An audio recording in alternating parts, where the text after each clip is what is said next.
Octubre de 1962. La Habana amanece como cualquier otro día. El sol cálido e indiferente se hace notar como de costumbre.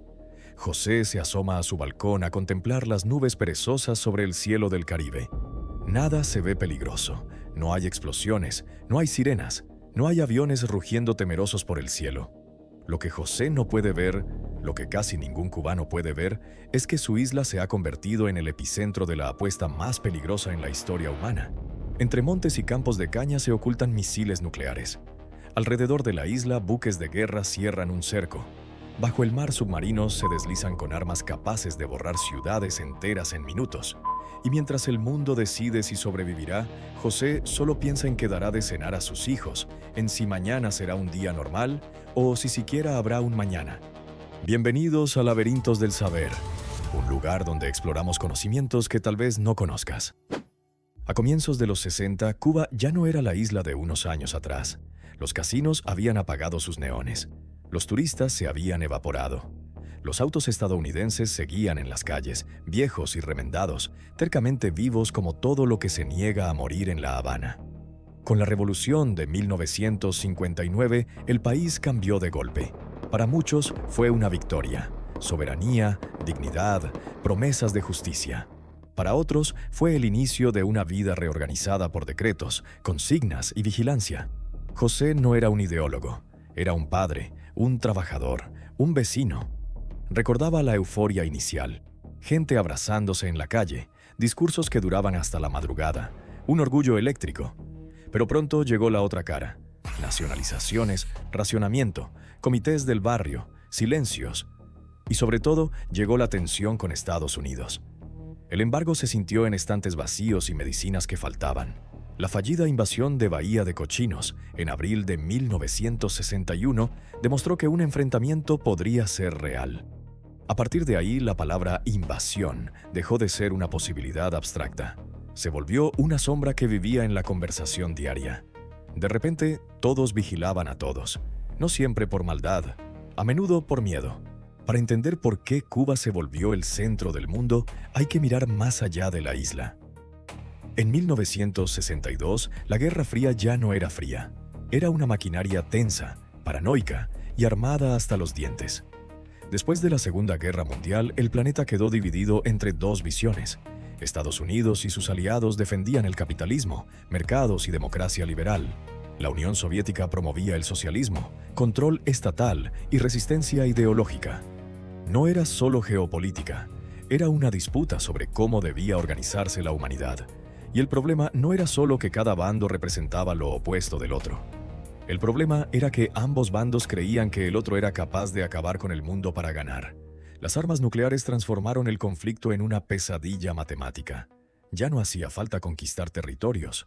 Bastaba con lanzar un misil y la historia terminaba. La disuasión: si me atacas, te destruyo, se convirtió en el nuevo idioma del poder. Pero era un idioma inestable. Exigía nervios de acero y comunicación perfecta en un mundo lleno de malentendidos. Desde Moscú, el mapa global se veía amenazante. Estados Unidos había desplegado armas nucleares cerca del territorio soviético, especialmente en Europa y en Turquía. Para Washington era equilibrio. Para el Kremlin era una pistola apuntando a su cabeza. Nikita Khrushchev, primer ministro de la Unión Soviética, tenía un problema. Los soviéticos no tenían misiles de largo alcance. Sus generales exigían soluciones. Él necesitaba cambiar la situación sin iniciar una guerra abierta. Y entonces apareció Cuba. Una revolución socialista a 90 millas de las costas de la Florida. Un aliado inesperado en el hemisferio occidental. Una pieza colocada donde más dolía. La lógica soviética fue brutal. Si Estados Unidos puede poner misiles cerca de nosotros, nosotros podemos ponerlos cerca de ellos. Para Khrushchev, Cuba se volvió su punto estratégico más importante. Para José, Cuba seguía siendo su casa. Dentro de la isla, la Guerra Fría no se discutía en términos de alcance de misiles o paridad estratégica. Se percibía en la atmósfera, discursos más duros, soldados más visibles. La gente hablaba con cuidado, escuchaba emisoras extranjeras en secreto, como si el mundo real estuviera escondido en el ruido. Hacía semanas que Estados Unidos observaba a Cuba con inquietud. Informes de inteligencia insinuaban que algo grande estaba ocurriendo. envíos soviéticos extraños, zonas restringidas, aumento de actividad militar en regiones rurales de la isla. Pero en situaciones como estas, las sospechas no bastan, se necesitan pruebas. Las pruebas llegaron el 14 de octubre de 1962 en forma de tiras de película fotográfica, tomadas desde un avión que volaba tan alto que bordeaba los límites del espacio. El mayor Richard Heiser voló un avión U-2 sobre el oeste de Cuba, siguiendo una ruta sobre el municipio San Cristóbal. Desde arriba, Cuba parecía tranquila, y sin embargo, la cámara capturó lo que ningún cubano de a pie podía imaginar. Lanzadores, vehículos de apoyo, obras que coincidían con patrones soviéticos de despliegue de misiles balísticos de alcance medio. Cuando la película fue revelada y analizada, el significado fue de gran impacto. No eran defensas convencionales, eran armas capaces de amenazar ciudades estadounidenses con poco aviso. Al día siguiente, 16 de octubre, el presidente John F. Kennedy recibió el informe. Con el rostro tenso analizó las imágenes, pero lo importante no eran las fotos, era lo que éstas significaban. Si esos misiles se volvían operativos, ciudades estadounidenses podrían ser atacadas con poco aviso, y esto podría significar el inicio del fin. Sus asesores calcularon opciones que sonaban a apocalipsis: ataques aéreos, invasión, negociación. Cada opción tenía un riesgo terrible, y el peor riesgo era el tiempo. Actuar tarde podía ser fatal. Actuar rápido podría provocar la guerra que se quería evitar. Mientras tanto, en La Habana, José solo notaba cambios en el ritmo de la vida. Más patrullas, más reuniones del comité, más camiones militares moviéndose por las calles de la ciudad durante la noche. Se hablaba de defensa, de vigilancia, de preparación, pero nadie mencionaba la palabra nuclear. El 16 de octubre, el presidente Kennedy es informado oficialmente de la situación. A partir de ese momento, el secreto se volvió absoluto. Ni el Congreso, ni los aliados, ni siquiera la mayor parte del ejército estadounidense conocía lo que estaba sucediendo. El presidente Kennedy reunió a un pequeño grupo de asesores que más tarde se conocería como ExComm, el Comité Ejecutivo del Consejo de Seguridad Nacional. La sala está llena de mapas, fotografías y hombres que entienden una verdad aterradora. Cualquier opción disponible puede iniciar una guerra nuclear. Algunos generales argumentan a favor de ataques aéreos inmediatos, sugiriendo que es mejor atacar los sitios identificados antes de que estos estén 100% operativos. Otros advierten que ningún ataque aéreo puede garantizar éxito total. Un solo misil que sobreviva podría significar represalia. Y la represalia, en términos nucleares, significaba el fin. El presidente Kennedy solo escucha atentamente y dice poco. Mientras tanto, en La Habana, José nota algo sutil pero inconfundible. La gente está más callada. La radio mantiene su tono seguro, pero las conversaciones bajan a susurros. Los soldados son más visibles. Los camiones cruzan los barrios de noche con su carga cubierta y su destino desconocido. Para el 18 de octubre, la crisis ya ha entrado en una fase extraña. Esperar. En Washington, los debates del ExComm se vuelven más intensos. El presidente Kennedy rechaza una invasión inmediata. Sabe lo que significaría. Tropas estadounidenses desembarcando en playas cubanas, bajas soviéticas y una reacción en cadena que nadie podría detener. Empieza a tomar forma la idea de un bloqueo naval como una forma de presionar sin disparar primero. Tras bambalinas, diplomáticos contactan aliados en silencio. Se informa a los británicos. La OTAN es alertada. El mundo comienza a moverse, sin que se le diga por qué. En Moscú, Nikita Khrushchev recibe reportes alarmantes. Los vuelos de reconocimiento estadounidenses continúan. La operación ya no es un secreto y los misiles aún no están operativos. En La Habana, le dicen a José que asista a una reunión de defensa civil. Las instrucciones son vagas. Identificar lugares que sirvan como refugios, preparar suministros de emergencia y mantenerse alerta. El 22 de octubre, el presidente Kennedy se da cuenta que ya no pueden seguir ocultando lo que sucede y se dirige al mundo. Su discurso es calmado, medido, aterrador. Anuncia que se han descubierto misiles nucleares soviéticos en Cuba y declara una cuarentena naval para evitar que lleguen más armas a la isla. En Estados Unidos, la gente se queda inmóvil frente al televisor. En Europa, los gobiernos entran en pánico. En Cuba, el discurso no se transmite. José se entera a la cubana, por fragmentos. Un vecino que le escuchó algo a alguien en la calle, que escuchó algo con radio de onda corta. Rumores que se expanden rápido, convirtiendo todo en especulaciones, miedo, incertidumbre porque no existe una versión oficial. Esa noche La Habana se siente distinta. Esa noche José acuesta a sus hijos completamente vestidos por si acaso.